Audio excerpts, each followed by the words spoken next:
Cargo de doctor José Ricardo López Contreras, neurólogo, especialista en enfermedad de Parkinson, trastornos del movimiento y demencias. Sus estudios de posgrado en la especialidad de enfermedad de Parkinson, trastornos del movimiento y enfermedad de Alzheimer en el Hospital Clínico de Barcelona y Universidad de Barcelona, España. Además, doctor López Contreras es fundador de la Asociación Parkinson de El Salvador, de la Asociación de Familiares Alzheimer de El Salvador, es miembro de la Sociedad Internacional de Desórdenes del Movimiento y Parkinson, miembro del Comité de Educación de la Sección Panamericana de la Sociedad Internacional de Desórdenes del Movimiento y Parkinson, es co-chair de el Grupo de Trabajo Centroamericano de Desórdenes del Movimiento y del Grupo de Trabajo de Alzheimer Disease International. Es secretario de la Confederación de Asociaciones Alzheimer de Centroamérica y es miembro del Comité Científico de Alzheimer Iberoamérica. Tiene trabajos de investigación publicados en revistas internacionales de neurología, como el Journal de Desórdenes del Movimiento y la Revista Española de Neurología. Además que ha sido conferencista en múltiples congresos nacionales e internacionales. Entonces, damos la bienvenida al doctor Ricardo López Contreras para darnos una charla de avances en la prevención y tratamiento de la enfermedad de Alzheimer. Doctor López Contreras. Muchísimas gracias. Muchas gracias, doctora Romy, por la presentación. Seguiremos hablando sobre la epidemia mundial, la pandemia, la enfermedad de Alzheimer. Y en esta ocasión hablaremos un poco sobre algunos avances que se han tenido en el tratamiento y la prevención de la enfermedad de Alzheimer y las demencias. Este es el documento donde todas las estadísticas mundiales que ya nos explicaba la doctora Daisy Acosta salen, y es de ahí donde parten todas estas estadísticas que prácticamente le han cambiado la cara a la demencia ante el mundo y que ha llevado a cambiar la actitud sobre ella y a considerarla como una prioridad de salud pública por todas las razones que la doctora Acosta ya mencionó. Vean esa tendencia, no solo es de los países desarrollados. Erróneamente, hace muchos años nuestros profesores nos decían que las enfermedades neurodegenerativas y las desmielinizantes no eran necesario que las estudiáramos mucho porque no eran propias de nuestro medio, sino de países anglosajones. Pues eso no es cierto. En realidad siempre han estado con nosotros y ahora tenemos mejores métodos de diagnóstico, más conocimientos, y es por eso que ahora afloran. Vemos cómo esa tendencia del 2010 hasta el 2050 en estas estadísticas, la frecuencia de las demencias irá creciendo muy similar a estas cifras mundiales y se irá duplicando sus cifras cada 20 años. Y estas son las cifras para Centroamérica, a diferencia de lo que muchos pensábamos o muchos creyeron, que la demencia era un problema principalmente de países desarrollados.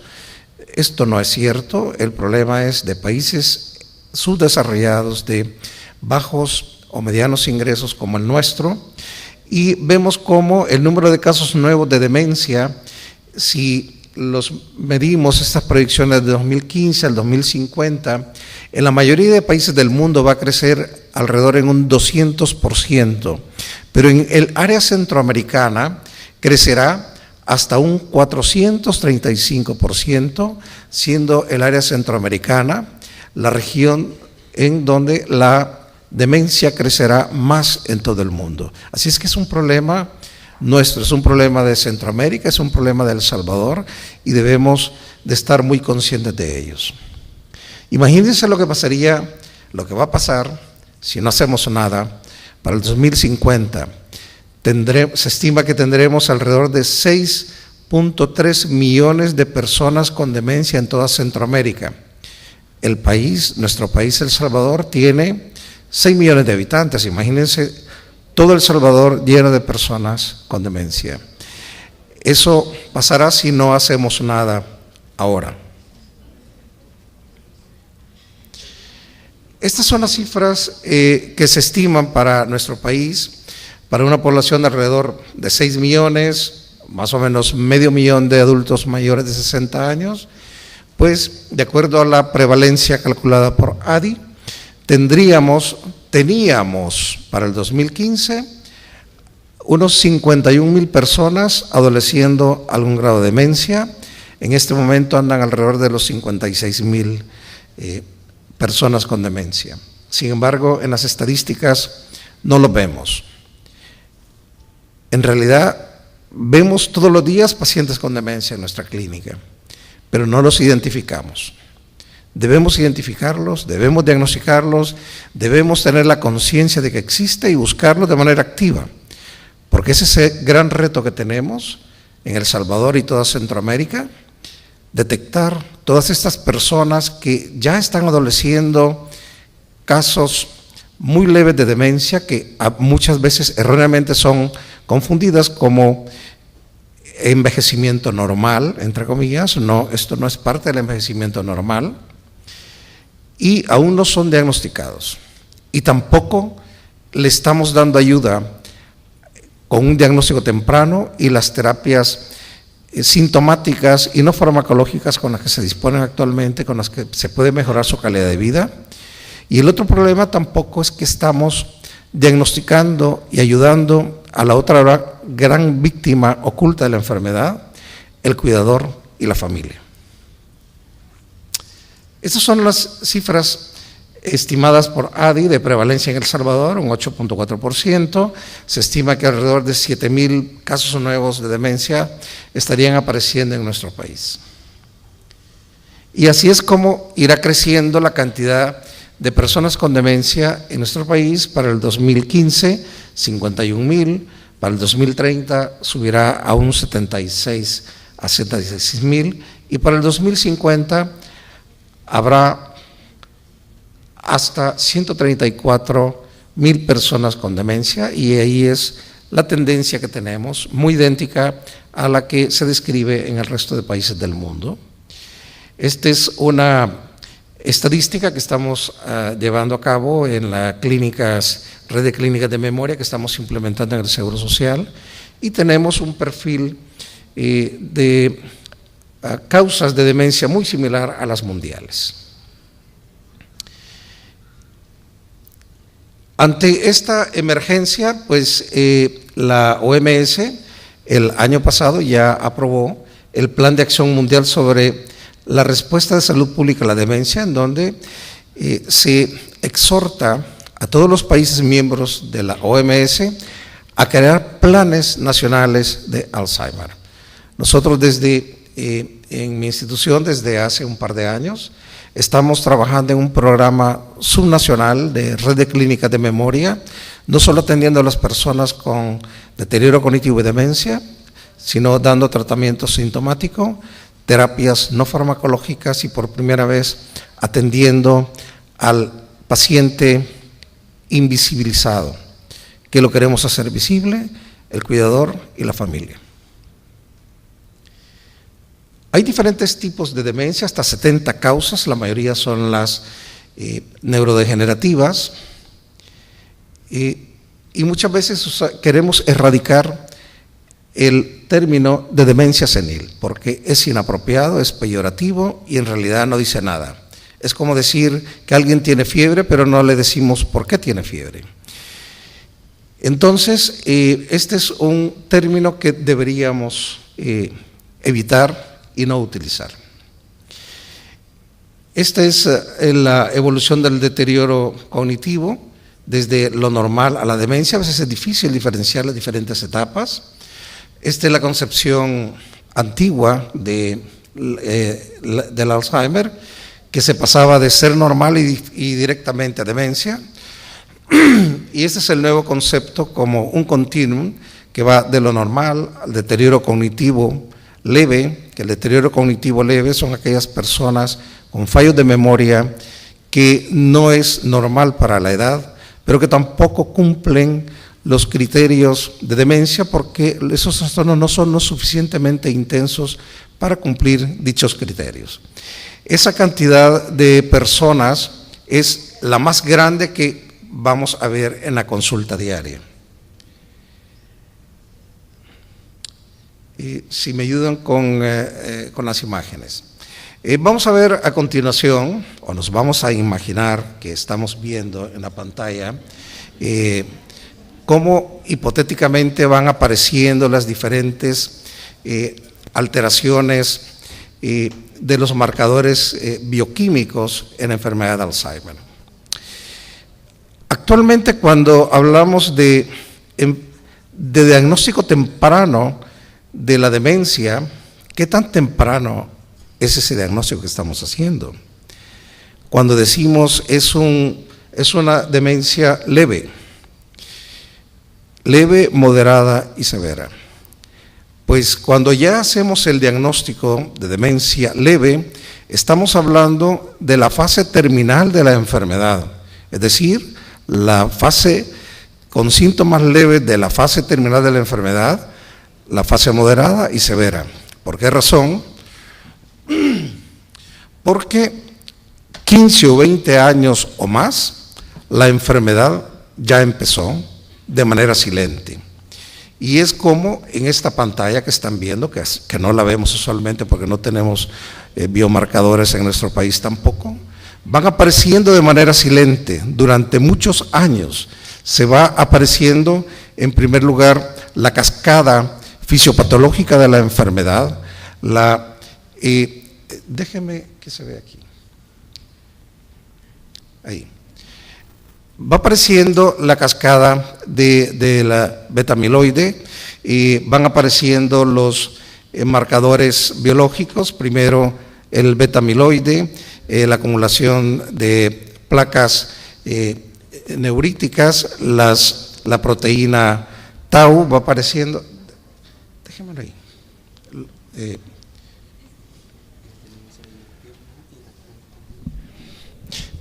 También tienen problemas cognitivos y de funcionamiento, apraxia del funcionamiento, así es que esto es a propósito de estos fallos para que vean cómo a veces cuando menos lo esperamos nos vemos enfrente a este tipo de patologías. Entonces, durante muchos años, antes de que tengamos los primeros síntomas y signos, empiezan esas alteraciones histopatológicas, funcionales y que van a terminar dando alteración a nivel de la sinapsis, de la transmisión neuronal y dando los primeros síntomas y signos de la enfermedad, acompañándose también de atrofia en ciertas áreas del cerebro. Es importante que ustedes vean esta diapositiva. Hay una, les voy, porque quiero que se lo imaginen, porque es que no veo otra manera y yo estoy seguro que esta es una forma de hacer estimulación cognitiva para que hagamos un esfuerzo de cómo es la proteína precursora de amiloide.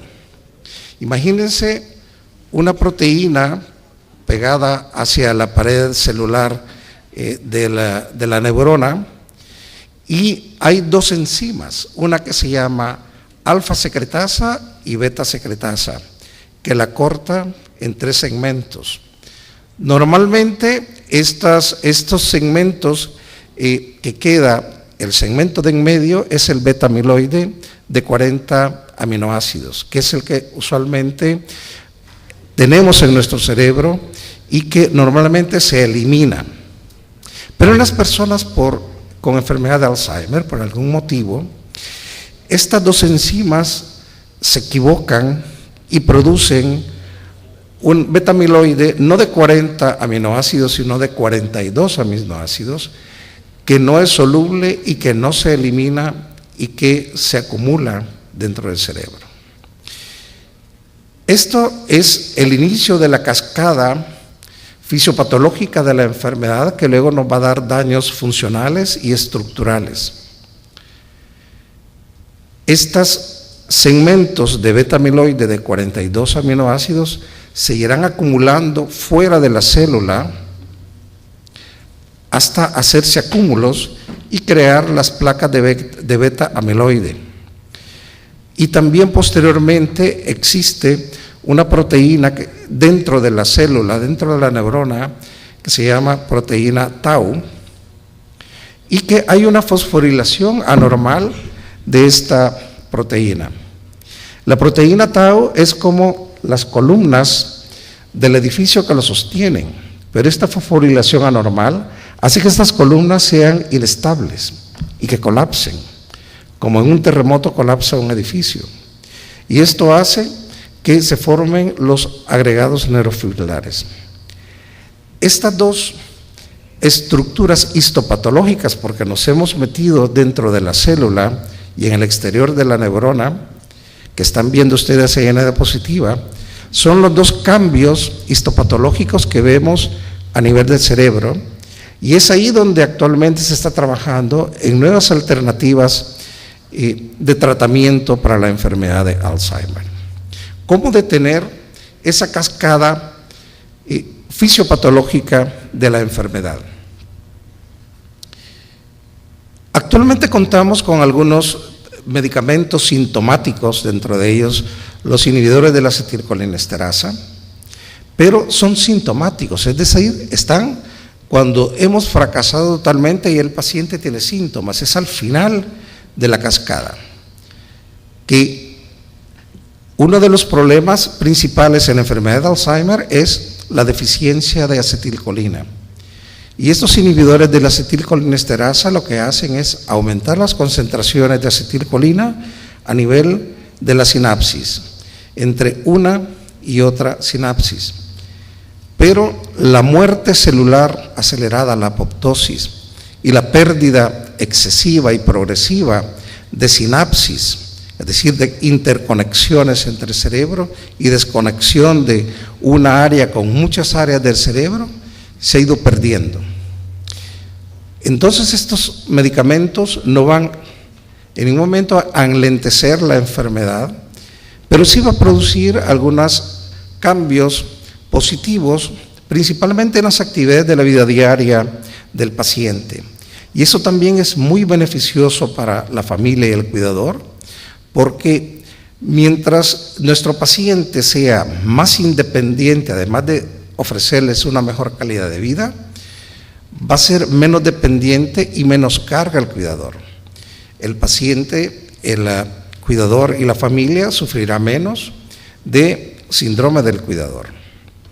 Pero actualmente se está trabajando en nuevas terapias farmacológicas, yendo cada vez anticipándonos más arriba a ese fracaso de muerte celular, y van, así déjenlo, no se preocupen, a ver si me acuerdo de lo que sigue.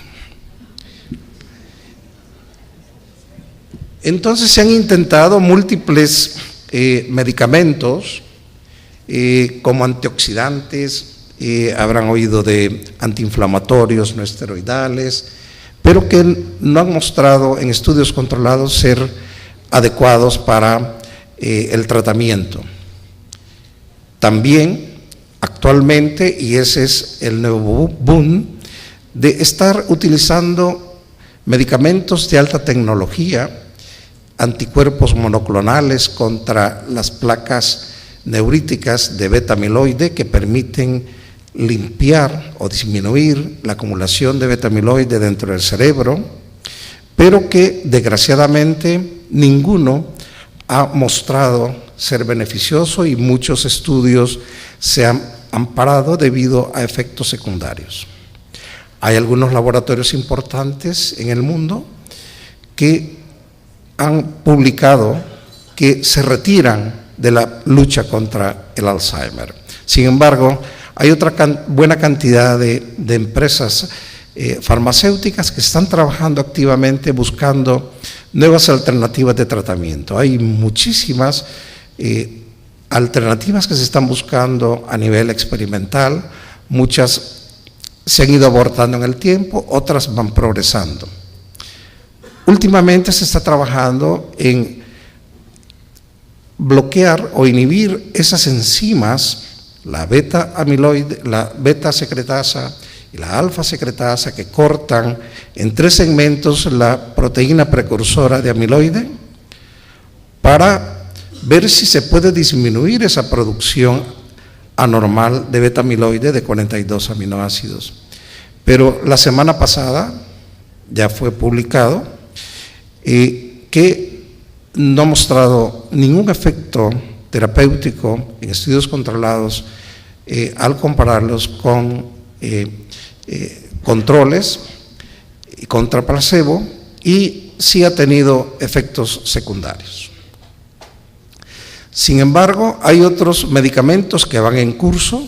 Hay uno de los medicamentos de anticuerpos monoclonales que ha mostrado leve mejoría y que los estudios siguen en curso para demostrar que sí tiene alguna mejoría. Pero, ¿por qué razón, a pesar de que se están buscando nuevos blancos, ya no al final, ya no buscando medicamentos sintomáticos, sino medicamentos que van a tratar o de bloquear que una persona portadora de la enfermedad la desarrolle, o que en aquellas personas que ya tienen los síntomas de la enfermedad progrese menos o que podamos detenerla? Ese es el objetivo de muchos de estos medicamentos que se están usando al inicio de las alteraciones fisiopatológicas. Entonces, ¿por qué razón es que han fallado? Probablemente muchos de los estudios inicialmente se hicieron en demencias leves a moderadas, cuando hay demasiado daño cerebral. Probablemente ya estas alteraciones no son reversibles. Entonces, probablemente es demasiado tarde, hemos iniciado demasiado tarde, o el paciente no es el más adecuado, o las dosis no son apropiadas. Estas son interrogantes que actualmente se están trabajando y se están buscando nuevas alternativas. Se han intentado también la inmunoterapia activa, las vacunas, que han sido también suspendidos estos estudios debido a efectos secundarios importantes en los pacientes. Pero no se pierde la esperanza, los investigadores siguen buscando nuevas alternativas de tratamiento que puedan modificar la evolución natural de la enfermedad, y ojalá estemos nosotros a tiempo, si es que somos parte de esas estadísticas, de ser usuarios de estos medicamentos modernos. Pero muchos estamos más cerca que otros, probablemente no veamos esa mejoría, esos medicamentos. Sí existe hoy por hoy los avances terapéuticos más importantes en la demencia, es la prevención. Pero si la demencia no se cura, pero puede prevenirse, entonces esa es la alternativa terapéutica más importante que se está adoptando en todos los países del mundo, debido a que los factores de riesgo cardiovascular y cerebral son comunes para una cantidad importante de enfermedades crónicas no transmisibles, llámese hipertensión arterial, diabetes, dislipidemias, obesidad, falta de ejercicio, falta de gimnasia cerebral, falta de socialización. Esos son factores que podemos modificar en las personas, en nosotros.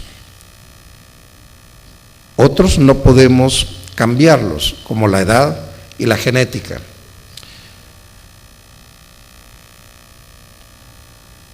Se ha encontrado en la última década que el riesgo vascular y la enfermedad, ¿cuál es su relación? Y es que algunos trastornos vasculares de la microvasculatura no son la causa, pero pueden promover el desencadenamiento de trastornos, de todos los trastornos fisiopatológicos de la enfermedad debido a la isquemia crónica.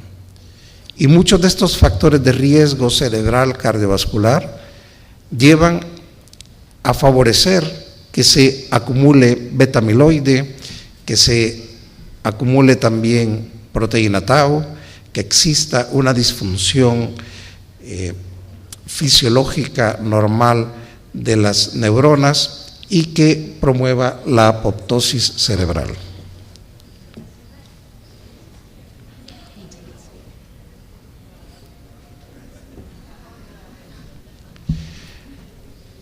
También es importante que la demencia es una epidemia, pero tenemos otras epidemias en nuestros países y también en los países del mundo, como es la diabetes, la obesidad. Son otras epidemias que nos empeoran la epidemia del Alzheimer y que podemos disminuirla y mejorarla. Se sabe que la resistencia a la insulina disminuye la disminución del aclaramiento del beta-amiloide, la formación de placas neuríticas, la formación de ovillos neurofibrilares y finalmente la apoptosis neuronal. Se ha visto también que las personas que padecen de diabetes mellitus tipo 2 aumenta el riesgo de demencia. Algunos autores han propuesto también el término de diabetes tipo 3 a la enfermedad de Alzheimer, debido a que el factor de resistencia a la insulina puede ser un factor que promueve muchos de estos trastornos que se producen en la fisiopatología e histopatología de la enfermedad. La hipertensión arterial también, debido a que altera la integridad del pequeño vaso de sustancia blanca profunda. También se ha visto principalmente que una hipertensión arterial más tratada en edad temprana y de todos estos trastornos del síndrome metabólico mal tratados en edad mediana, jóvenes como estamos todos nosotros, eso nos aumenta el riesgo que cuando algún día lleguemos a ser mayores, tengamos mayor riesgo de padecer la enfermedad. Eso no quiere decir, porque algunos lo creen, pero no es así, que debido a que hay la intervención de algunos factores de tipo vascular en la enfermedad de Alzheimer, entonces todas las demencias son vasculares. Eso no es cierto, es un factor que es como el que desencadena el trigger para que se active toda la cascada que ya va a desencadenarse en las personas portadoras de la enfermedad, pero que no es que sean en realidad demencias de tipo vascular. La enfermedad de Alzheimer no es una demencia vascular, aunque puede acompañarse de demencia vascular, y en ese caso le llamaremos demencia mixta. El colesterol alto también se ha asociado con aumento en la frecuencia o el riesgo de padecer demencia si no lo tratamos adecuadamente a edad temprana. ¿Por qué razón? Porque el aumento del colesterol dentro de las células nerviosas también aumenta la proteína precursora de beta-amiloide, aumenta también las alteraciones de las enzimas beta-secretasa y alfa-secretasa y por lo tanto aumenta la deposición de beta-amiloide. La obesidad es otra de las epidemias que tenemos en el mundo y en nuestro país y en toda América Latina. tenemos un consumo altísimo de carbohidratos y grasas, tenemos una alta incidencia y creciendo una alta incidencia de niños obesos. Ese es un problema muy serio porque nos predispone a una buena serie de enfermedades cardiocerebrovasculares como síndrome metabólico, y este niño posteriormente va a estar más propenso a desarrollar también demencia, como lo demuestran estudios recientes sobre la obesidad.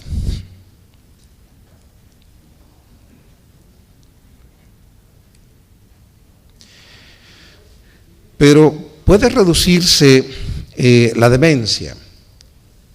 Hay un estudio se llama FINGER, que es en los países nórdicos, que están realizando estudios poblacionales, manejando algunos factores modificables en la vida en personas, en jóvenes, y tratando de manejar los factores de riesgo cardiovascular, dando estimulación cognitiva, y están estudiando si estas medidas pueden reducir el riesgo de demencia cuando son luego mayores. Entonces, aquí tengo como resumen cómo podemos, una estrategia para prevenir la demencia, que también nos va a servir para prevenir todas esas enfermedades crónicas no degenerativas, el síndrome metabólico, no solo en el adulto joven, como nosotros, sino en el adolescente, en el niño, promoviendo la salud, el ejercicio físico, la gimnasia mental, dieta saludable, no fumar, evitar el abuso de alcohol y el manejo y prevención de la obesidad. Esto nos va a llevar a una prevención de enfermedades vasculares cerebrales, de enfermedades cardiovasculares, diabetes mellitus y otras enfermedades. Es decir, nuestra labor previniendo las demencias, estamos previniendo también otras enfermedades crónicas no transmisibles y sus complicaciones, bajando los costos de salud de todas estas enfermedades que son de muy alto costo. Proponemos que exista una acción coordinada de todos los actores responsables de la promoción de la salud en nuestro país y en cada uno de nuestros países, involucrando a todas las especialidades, no solo el neurólogo, no solo el cardiólogo, no solo el nefrólogo, sino todos los médicos de cualquier especialidad, todo el personal de salud. Aún el personal que no sea de salud debe estar involucrado en esta campaña que debe ser constante para prevenir estas epidemias que estamos teniendo en nuestros países. La demencia en realidad puede prevenirse y por eso la demencia es un problema de jóvenes. ¿Están de acuerdo? Aunque dicen que les da a los adultos mayores. O quizás me cambiaron aquí la diapositiva. Sí, es un problema de jóvenes porque si bien los primeros síntomas de la enfermedad inician arriba de los 60 años, la pérdida subjetiva de memoria cuando tenemos deterioro cognitivo leve empieza ahí por los 50 años, pero la fase presintomática iniciará ahí alrededor de los 40. Entonces, la fase presintomática inicia en el adulto joven. Entonces, la demencia es un problema de jóvenes, no solo del adulto mayor. Me faltó la segunda parte. Y eso es importante tomar en cuenta, que los efectos acumulativos, tanto de los factores de riesgo, bien o mal manejados, y los factores protectores a todo lo largo de la vida, nos van a llevar a tener más o menos reserva cognitiva.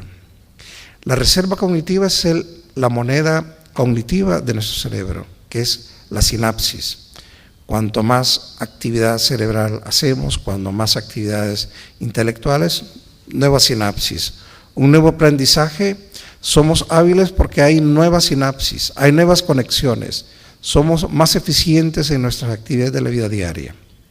Cuanto menos actividad, menos sinapsis. Y si en algún momento de nuestra vida nos da una enfermedad neurodegenerativa que produce aumento de la muerte celular y desconexión de esta sinapsis, pasaremos durante más tiempo más independientes que otros que tienen menos reserva cognitiva. Entonces, los trastornos de memoria y demencia no es un problema solo de adultos mayores, también es un problema de jóvenes, pero también es un problema de niños.